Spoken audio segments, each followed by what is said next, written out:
दोस्तों कई दिन पहले मैंने एक कहानी आप लोगों को सुनाई थी जिसमें एक लड़की मुंबई के कोठे से भागकर एक लड़के के साथ ट्रेन में बैठकर उसके घर पर आ जाती है। उसकी बहन की भी शादी करवाती है और यहाँ पर जब वो जाने लगती है तो पूरे परिवार को जब उसकी सच्चाई के बारे में पता चलता है तो कोई भी उसके साथ खड़ा नहीं होता। जो लड़का होता है उसकी बहन उसके साथ खड़ी होती है, वो इसके लिए अपने परिवार से भी नाता तोड़ देती है। दोस्तों इस लड़के का नाम निशांत होता है और उसकी जो बहन होती है अपने पति के साथ यहाँ पर आती है और यहाँ आने के बाद उस लड़की अंजलि से कहने लगती है कि ये घर वाले तुझे नहीं रखना चाहते तो कोई बात नहीं है, तू अब मेरे साथ चल। लेकिन यहाँ पर अंजलि कहने लगती है कि अगर इन लोगों ने मेरी सच्चाई के बारे में जानकर मुझे ठुकरा दिया तो तुम्हारे पति को जब मेरी सच्चाई के बारे में पता चलेगा कि ये एक कोठे वाले की लड़की है तो वो भी मुझे ठुकरा देंगे। आपके जो लाइफ है उसमें भी बहुत ज़्यादा कष्ट आने लगेगा। मैं नहीं चाहती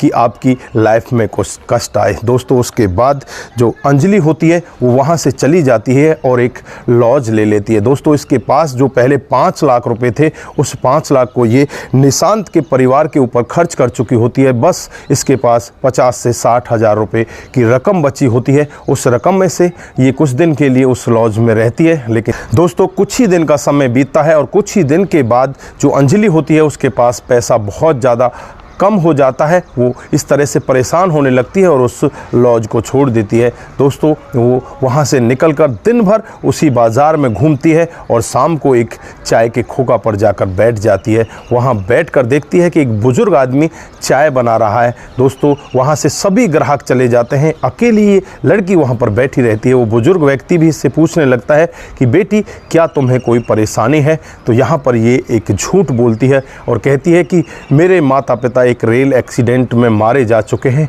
मैं अनाथ हो चुकी हूँ, मेरा ना तो कोई घर है ना कोई परिवार है, मुझे एक छोटी सी नौकरी की तलाश है, क्या आप मुझे आपकी चाय की इस खोखे पर एक नौकरी दोगे? तो यहाँ पर वो बुजुर्ग व्यक्ति इसकी तरफ देखने लगता है और कहने लगता है कि मैं तो वैसे ही बहुत ज़्यादा गरीब हूँ, मैं तुम्हें क्या नौकरी दे सकता हूँ। लेकिन यहाँ पर ये अंजलि इससे बार बार रिक्वेस्ट करती है और कहती है कि आप ही मेरे को सहारा दे सकते हो, कृपया करके आप मुझे सहारा दे दो। दोस्तों उसके बाद ये बुजुर्ग व्यक्ति भी पिघल जाता है और इसको कहता है कि ठीक है मेरे खोखे पर अब नौकरी कर सकती हो। दोस्तों उसके बाद वो अगले दिन से ही उसके चाय के खोखे पर नौकरी करने लगती है। वहीं पर चाय बनाती जो लोग बाग होते हैं वहाँ पर और ज़्यादा आने लगते हैं। वहाँ पर एक बैंक का मैनेजर भी आया करता। दोस्तों उस लड़की से डेली चाय पी कर जाता तो वहाँ पर वो लड़की बहुत ज़्यादा बातून भी होती है, बातचीतों से लोगों का दिल भी बहला दिया करती। लोग बाग वहाँ पर बहुत ज़्यादा खुश हुआ करते थे। जो चाय वहाँ पर बहुत ही कम मात्रा में बिकती थी अब वो कई गुना यहाँ पर बढ़ जाती है। यहाँ पर जो बुजुर्ग व्यक्ति होता है वो बहुत ही ज़्यादा खुश होने लगता है कि यार तेरी दुकान तो अब चल पड़ी, तेरे तो बल्ले बल्ले हो गए। दोस्तों इधर जो कोठे की मालकिन होती है वो अपने खबरियों को काम पर लगा देती है। वो कहती है कि उस लड़की को हमें यहाँ पर इस कोठे पर चाहिए, उस लड़की को आप ढूंढ कर लाओ। उसके खबरी पूरे भारत में काम पर लग जाते हैं। तो एक दिन का वाक़या होता है जब ये लड़की इस बुजुर्ग व्यक्ति से कहने लगती है कि मुझे 20 से 25 दिन हो चुके हैं आपके पास, लेकिन मैं अब यहाँ पर नहीं रहना चाहती, मुझे कहीं किसी कंपनी में आप जॉब दिला दीजिए, मैं पढ़ी लिखी हूँ, अगर मुझे जॉब दिला दोगे तो आपकी बड़ी मेहरबानी होगी। बुजुर्ग व्यक्ति इस तरह से जब बातें सुनता है तो वो सोचने लग जाता है कि अगर ये लड़की तेरे यहाँ से चली गई तो तेरा तो काम ही ठप हो जाएगा। ये लड़की यहाँ से जाना चाहती है लेकिन अब तू करेगा तो क्या करेगा, तू इसको रोक भी नहीं पाएगा। दोस्तों वो मन ही मन में इस तरह के विचार करने लगता है। दोस्तों थोड़ा टाइम बीतता है तभी वहाँ पर एक व्यक्ति आ जाता है और व्यक्ति आने के बाद चाय पीने लगता है और चाय पीते पीते उस बुजुर्ग व्यक्ति से बातचीत करने लगता है और कहने लगता है कि क्या तुम इस लड़की के बारे में पूरी सच्चाई जानते हो? तो बुजुर्ग व्यक्ति कहता है कि नहीं नहीं, मैं तो बस इतना ही जानता हूँ कि इसके माता पिता का देहांत हो गया। फिर वो व्यक्ति इसको बताता है कि ये कोठे से भागी हुई एक लड़की है, अगर इसे आप मुझे वापस दे दो तो इसके एवज में मैं आपको पैसे दे दूंगा। यहाँ पर उस व्यक्ति के दिमाग में लालच भर जाता है और वो सोचने लगता है कि ये तो जाने वाली तब भी है तेरे पास, रुकने वाली तो है नहीं। तो इससे पैसे ही कुछ कमा ले। उसके बाद उससे कहता है कि 1 लाख रुपए की रकम तुम मुझे दो, मैं इस लड़की को तुम्हारे साथ खुशी खुशी भेज दूंगा। दोस्तों यहाँ पर वो व्यक्ति उससे कहने लगता है कि 1 लाख तो मेरे पास नहीं है, मैं 50,000 रुपये तुमको दे सकता हूँ अगर तुम इस लड़की को मेरे साथ गाड़ी में बैठा दो। दोस्तों यहाँ पर वो बुजुर्ग व्यक्ति तैयार हो जाता है और उससे 50,000 रुपये की राशि ले लेता है। दोस्तों इधर उस लड़की को कहा जाता है कि तुम कह रही थी ना कि मुझे जॉब चाहिए, तो ये साहब तुम्हें जॉब दे देंगे और मेरे ये जान पहचान के साहब हैं, तुम्हें अच्छी जॉब दे देंगे, तुम इनके साथ इंटरव्यू के लिए चली जाओ। दोस्तों उसके बाद वो लड़की उनकी स्कॉर्पियो गाड़ी में बैठ जाती है और वहाँ से वो लोग रवाना हो जाते हैं। दोस्तों शाम को वो बैंक का मैनेजर जिसका नाम अमन होता है वो वहाँ पर आता है, उस व्यक्ति से पूछने लगता है चाय वाले से कि वो लड़की यहाँ पर जो चाय बनाया करती थी वो कहाँ है, वो आज दिखाई नहीं दे रही। तो यहाँ पर वो व्यक्ति इधर उधर की बातों से उसको वैसे ही बहलाने फुसलाने लगता है कि वो तो कहीं काम पर गई है, वो आ जाएगी, लेकिन उनकी बातों से ऐसा लगता था कि ये कुछ ना कुछ छुपा रहा है। दोस्तों यहाँ पर जो अमन होता है उसको कुछ शक होता है और शक की वजह से ही वो नज़दीक के थाने में पहुंच जाता है और थाने में जाकर पूरा मामला बता देता है।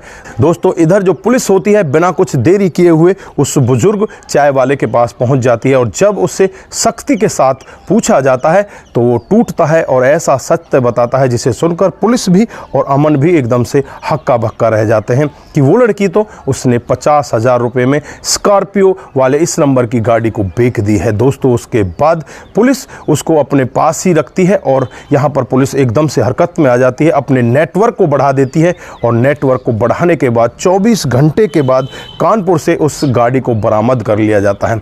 दोस्तों उस गाड़ी के अंदर 2 लड़कियां और होती हैं, यानी कि 2 लड़की इन्होंने और उठाई थी कहीं से, उन सभी लड़कियों को ये बेचने के लिए मुंबई ले जा रहे थे। दोस्तों फिर वो लड़की वहाँ से छुड़ा ली जाती है और उसके बाद अमन के पास वो लड़की आ जाती है। तो अमन उससे कहने लगता है कि अगर तुम्हें ऐतराज़ ना हो, मैं तुम्हारी सारी सच्चाई जान चुका हूँ, तुम मेरे साथ मेरे घर चल सकती हो।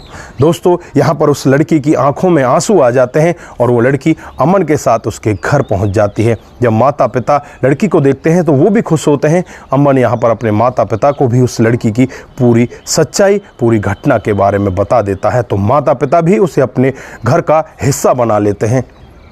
दोस्तों थोड़ा ही समय बीतता है, उसके बाद ये लड़की पढ़ी लिखी होती है और ये भी नौकरी की तलाश में होती है। तो यहाँ पर जो अमन होता है इसे बगल में ही एक फैक्ट्री में रिसेप्शनिस्ट की जॉब दिला देता है, वहाँ पर ये जॉब करने लगती है। दोस्तों अच्छा खासा इनका कामकाज चलने लगता है और लगभग 1.5 से पौने 2 साल का समय इसी तरह से बीत जाता है। इधर जो निशांत होता है उसका परिवार अब एकदम से कंगाली की तरफ जाने लगता है क्योंकि इनके पास कोई खासा कामकाज नहीं होता। पहले भी ये गरीब थे, आज और ज़्यादा गरीब हो जाते हैं। जो लड़की की शादी होती है उसमें जो अंजलि होती है वो काफ़ी सारी मदद करती है, लेकिन यहाँ पर इन्होंने अंजलि को नहीं अपनाया और उसके बाद जो इनकी घर की बेटी होती है वो भी इस घर को छोड़कर चली जाती है। अपने पिता से कहकर जाती है कि अगर तुमने इसको नहीं अपनाया तो मेरा रिश्ता भी तुम्हारे साथ से ख़त्म हो जाएगा।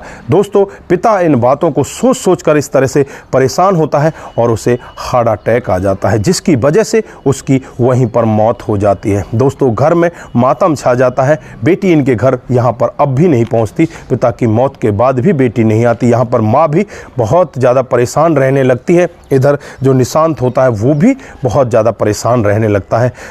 दोस्तों निशांत बहुत सारे सरकारी फॉर्म भरता है लेकिन कहीं से भी उसका कोई कॉल लेटर नहीं आता, उसको कोई भी जॉब नहीं मिलती। दोस्तों वो प्राइवेट कंपनियों में भी जाता तो वहाँ उससे 8 से 10 हज़ार रुपये की नौकरी मिलती, क्योंकि वहाँ पर उससे पूछा जाता कि तुम्हारा एक्सपीरियंस कितना है, तुमने कितना कामकाज किया है। लेकिन यहाँ पर वो टूट जाता और कहने लगता कि मैं तो फ्रेशर हूँ, मैंने तो कहीं काम किया ही नहीं। तो उसे 8 से 10 हज़ार रुपये की नौकरी मिलती। 1-2 महीने तो वो नौकरी करता है और फिर उसके बाद वो टूट जाता है। उसकी जो माली हालत होती है बहुत ज़्यादा ख़राब हो जाती है। फिर वो एक निर्णय लेता है कि क्यों ना एक चाय की टपरी खोल ली जाए, एक चाय का खोखा खोल लिया जाए। दोस्तों फिर उसी रोड पर वो एक चाय का खोखा खोल लेता है और वहाँ पर जो ग्राहक आते हैं उन्हें लुभा लुभा कर उन्हें चाय पिलाया करता है। दोस्तों इसी तरह से उसका समय बीत रहा होता है। एक दिन का वाक़या होता है जब अमन और अंजलि अपनी गाड़ी से वहाँ पर आकर रुकते हैं। अंजलि कहने लगती है कि आज एक चाय पी लेते हैं, तो उसी खोखे पर आकर रुक जाते हैं। दोस्तों, जब अंजलि निशांत को देखती है, निशांत अंजलि को देखता है, एक दूसरे को देखकर वो एक दूसरे से कुछ भी नहीं कहते। यहाँ पर चुपचाप अंजलि चाय पी लेती है और चाय पीकर वापस अमन के साथ बैठकर वापस चली जाती है। दोस्तों, उसके बाद एक दिन वो अकेली यहाँ पर आती है और निशांत के पास आकर उससे कहती है कि एक चाय बना दो। उसके बाद चाय पीने लगती है और उससे पूछने लगती है कि तुम्हारी हालत ये ऐसी कैसे हो गई, तुम तो नौकरी करने वाले थे, तुम तो पढ़े लिखे हो, तुम इस तरह से चाय का खोखा क्यों लगा रहे हो। उसके बाद वो अपनी पूरी डिटेल बताता है कि जब तुम हमारे घर से निकल कर आ गई थी, उसके बाद मेरे माता पिता को भी बहुत ज़्यादा पछतावा हुआ कि हमने ये गलत कदम उठाया, हमें उस लड़की को अपना लेना चाहिए था, लेकिन अब पछताए हो क्या है, जब चिड़िया चुग गई खेत। तो उसके बाद हमारे घर वाले पछताते रहते हैं, कुछ भी नहीं कर पाते, हम भी तुम्हें ढूंढने की कोशिश करते हैं लेकिन तुम हमें मिली ही नहीं। उसके बाद वो कहता है कि मेरे पिता मेरी बहन की बातों को सोच सोच कर इस तरह से परेशान हो जाते हैं, उनको हार्ट अटैक आ जाता है जिसकी वजह से उनकी मौत हो जाती है। माँ की भी हालत बहुत ही ज़्यादा दयनीय होती है क्योंकि बहन की बातें हर वक्त उसने कसोटती रहती हैं और मैं भी बहुत ज़्यादा परेशान हो जाता हूँ। मैं जगह जगह नौकरी करने के लिए गया लेकिन वहाँ पर सभी लोग मेरा एक्सपीरियंस पूछते हैं, जबकि मेरे को कोई एक्सपीरियंस नहीं है। मुझे 8 से 10 हज़ार रुपये की नौकरी मिलती है, इसलिए मैं वापस यहीं पर आ गया और मैंने यहाँ आकर एक चाय का खोखा खोल लिया। दोस्तों, उसके बाद इन दोनों की आपस में बातचीत होती है और बातचीत का सिलसिला इस कदर बढ़ता है, अंजलि उससे कहने लगती है कि मैं तुम्हें अपनी ही कंपनी में जॉब दिला देती हूँ। अंजलि उससे बातचीत करती है और बातचीत करके जो उसका रिज्यूम वगैरह होता है उसे अपने सीनियर मैनेजर को दे देती है और वहीं पर निशांत को भी जॉब मिल जाती है। अब ये दोनों एक दूसरे के साथ जॉब करने लगते हैं। दोस्तों, अंजलि का ये प्यार होता है क्योंकि अंजलि को इस लड़के ने उस समय सहारा दिया था जब इसको बहुत ज़्यादा ज़रूरत थी।